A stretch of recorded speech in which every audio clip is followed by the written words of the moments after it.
Halo semuanya, ketemu lagi dengan InfoWiki. Pada episode kali ini kita akan membahas sosok yang kontroversial dan sering disebut dalam agama-agama Samawi, yaitu Dajjal. Sosok yang disebut sebagai penipu terbesar ini, bukan hanya menjadi peringatan dalam Islam, tetapi juga dalam agama-agama lain. Mari kita gali lebih dalam, apa saja tanda-tanda kemunculan Dajjal, bagaimana karakteristiknya, dan peringatan apa saja yang disampaikan para nabi tentang kehadirannya. Dalam ajaran Islam, Dajjal disebut sebagai makhluk yang akan muncul di akhir zaman, membawa fitnah dan cobaan bagi umat manusia. Ia adalah sosok yang dijelaskan dalam berbagai hadis sebagai penipu besar yang akan mengaku dirinya sebagai Tuhan. Kata Dajjal sendiri berasal dari bahasa Arab. Dajjala, yang artinya adalah menutupi atau menipu, mencerminkan tipu daya yang akan ia gunakan untuk mempengaruhi manusia. Kata Dajjal masuk ke dalam kosakata bahasa Arab, yang biasa digunakan untuk istilah nabi palsu. Namun, istilah Dajjal mengacu pada sosok orang yang berpura-pura atau pembohong, yang muncul sebelum kesimpulan. Istilah Al-Masih Ad-Dajjal yang berarti Al-Masih palsu dalam bahasa Arab, adalah terjemahan dari kata Syria, Mesyiah negara, yang digunakan di Timur Tengah selama lebih dari 400 tahun sebelum diturunkannya Al-Quran. Namun, bukan hanya Islam yang memiliki konsep Dajjal. Dalam Perjanjian Baru, khususnya dalam surat Yohanes, disebutkan tentang Antikristus yang akan muncul menjelang akhir zaman.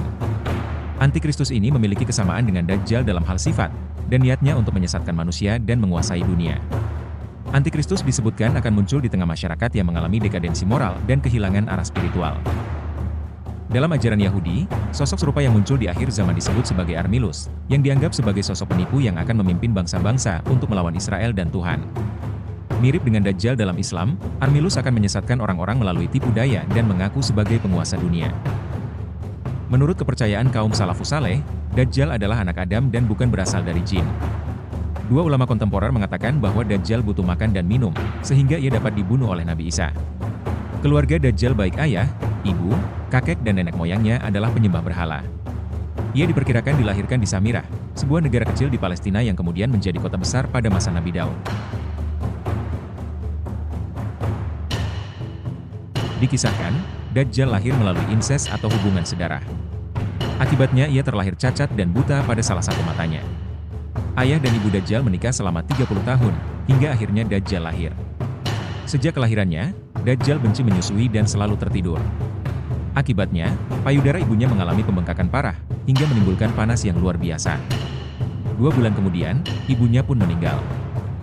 Dajjal mempunyai ciri-ciri fisik seperti mata kiri yang cacat dan rambut keriting yang lebat. Pendapat lain menyebutkan bahwa ia mengalami kebutaan pada mata kanannya. Ia digambarkan memiliki perawakan besar dan pendek, berkaki bengkok, rambut keriting, satu matanya buta, matanya kabur, serta tidak menonjol tetapi tidak juga cekung. Dia memiliki gaya berjalan yang tidak normal, tubuhnya gempal, kulitnya merah, berdahi lebar, dan dadanya bidang. Banyak hadits Nabi Muhammad SAW yang menyebutkan tanda-tanda dan karakteristik Dajjal. Dalam sebuah hadits yang diriwayatkan oleh Imam Muslim, Nabi Muhammad SAW bersabda, "Tidak ada seorang nabi pun yang tidak memperingatkan umatnya tentang si buta sebelah dan pendusta ini. Sesungguhnya, ia itu buta sebelah matanya, sementara Tuhanmu tidaklah buta sebelah." Hadis riwayat Muslim. Hadits ini menunjukkan bahwa Dajjal memiliki tanda fisik yang mencolok, yaitu buta pada salah satu matanya. Keluarnya Dajjal merupakan tanda bahwa kiamat besar akan segera tiba. Sebelum Dajjal keluar, masyarakat terlebih dahulu diuji kekeringan dan kelaparan, serta tidak ada hujan selama 3 tahun berturut-turut yang mengakibatkan pepohonan hancur dan ternak mati. Selain itu, disebutkan pula bahwa Dajjal akan muncul dari arah timur dan akan menyebarkan fitnahnya ke seluruh penjuru dunia. Dalam hadits lainnya, disebutkan bahwa Dajjal akan membawa air dan api yang dibawanya tampak seperti air bagi manusia, dan air yang ia bawa tampak seperti api. Ini adalah bentuk penipuan yang sangat berbahaya, karena orang yang melihat dengan mata biasa bisa saja tertipu oleh apa yang mereka lihat. Tanda-tanda kemunculan Dajjal bukan hanya sekadar tentang sifat atau karakteristik fisiknya, tetapi juga perubahan besar di alam dan kondisi sosial umat manusia. Nabi Muhammad SAW menyebutkan bahwa sebelum munculnya Dajjal, akan terjadi banyak fitnah dan kerusakan di muka bumi.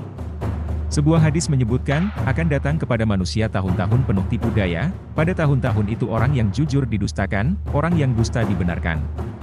Hadis riwayat Ahmad. Situasi ini adalah kondisi di mana kebenaran menjadi kabur, dan kebohongan menyebar luas di masyarakat. Banyak ulama yang mengatakan bahwa kondisi ini mencerminkan akhir zaman di mana fitnah bertebaran, dan manusia semakin jauh dari agama dan kebenaran. Menurut hadis-hadis yang syahih, Dajjal akan memiliki kemampuan yang luar biasa, yang membuatnya mampu melakukan hal-hal yang di luar jangkauan manusia biasa. Disebutkan bahwa ia dapat membangkitkan orang mati, memberikan kehidupan pada benda mati, serta mengendalikan cuaca dan kekayaan alam. Namun, semuanya itu adalah tipuan yang diberikan oleh Allah sebagai ujian bagi manusia. Dalam sebuah hadis yang diriwayatkan oleh Imam Muslim, Nabi Muhammad SAW bersabda, di antara fitnah Dajjal ialah ia berkata kepada seorang Arab Badui, bagaimana pendapatmu jika aku bangkitkan ayah dan ibumu? Apakah kamu bersaksi bahwa aku adalah Tuhanmu? Orang Badui itu menjawab, iya. Maka dibangkitkan dua setan dalam rupa ayah dan ibunya. Hadis riwayat Muslim.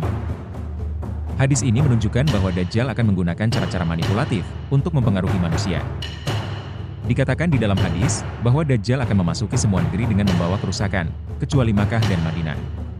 Dikisahkan pula ia tidak bisa masuk ke dalam 4 masjid, yaitu Masjid Al-Haram, Masjid Nabawi, Masjid Al-Aqsa, dan Masjid At-Tur. Kemudian Dajjal akan mendatangi daerah dataran bergaram yang bernama Marikonah. Rasulullah SAW bersabda, Dajjal akan turun dari daerah dataran bergaram yang bernama Marikonah.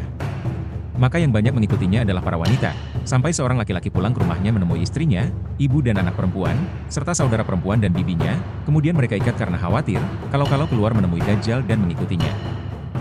Hadis riwayat Ahmad dan disyahihkan oleh Ahmad Asy-Syakir. Menurut hadis riwayat Imam Ahmad, Dajjal dikatakan memiliki keledai yang bisa terbang, lebar kedua telinga keledai itu 40 hasta. Keledai putih itu memiliki kekuatan 1 langkahnya, sama dengan 1 mil jaraknya. Keledai tersebut memakan api, dan menghembus asap, dapat terbang di atas daratan dan menyeberangi lautan. Kecepatannya seperti awan ditiup oleh angin dan bumi berputar terasa lebih cepat ketika ia berada di angkasa. Dajjal bersama dengan para setan dari golongan jin kafir atau korin, yang wajahnya sama persis dengan orang-orang yang telah lama meninggal, seperti orang tua, saudara, atau kerabat, kemudian jin-jin itu akan menampakkan diri mereka kepada orang yang masih hidup. Kemudian para setan tersebut akan mengatakan bahwa Dajjal adalah Tuhan. Menurut hadis riwayat dari Imam Muslim, Dajjal akan dibunuh oleh Isa di kota Lut, di pintu gerbang kota tersebut. Menurut Dr. Syauqi Abu Khalil, dalam Atlas Hadits Al-Nabawi, Lut adalah kota yang terletak di dekat Baitul Maqdis, atau Elia di Palestina dekat Ramallah. Lut merupakan salah satu kota yang berkembang di dataran Sharon, yaitu 15 km di tenggara Tel Aviv, Israel. Konon kota Lut dahulu menjadi tempat tinggal suku Benyamin. Kota seluas 12.226 km persegi itu sudah muncul sejak periode Kanaan.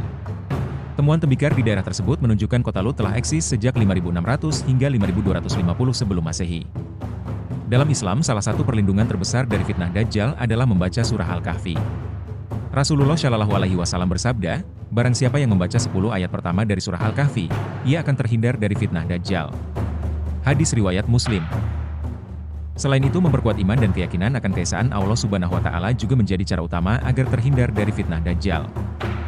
Dajjal adalah salah satu sosok yang paling ditakuti dalam sejarah agama-agama Samawi. Kehadirannya di akhir zaman bukan sekadar peristiwa besar, tetapi merupakan ujian besar bagi keimanan umat manusia. Fitnah Dajjal mengajarkan kita untuk waspada terhadap tipu daya dunia dan tetap berpegang teguh pada keimanan yang benar. Terima kasih sudah menonton hingga akhir. Semoga informasi yang kami sampaikan bermanfaat dan bisa menjadi pengingat bagi kita semua. Jangan lupa juga untuk like, subscribe, dan nyalakan lonceng notifikasi agar tidak ketinggalan konten menarik lainnya. Sampai jumpa di video selanjutnya.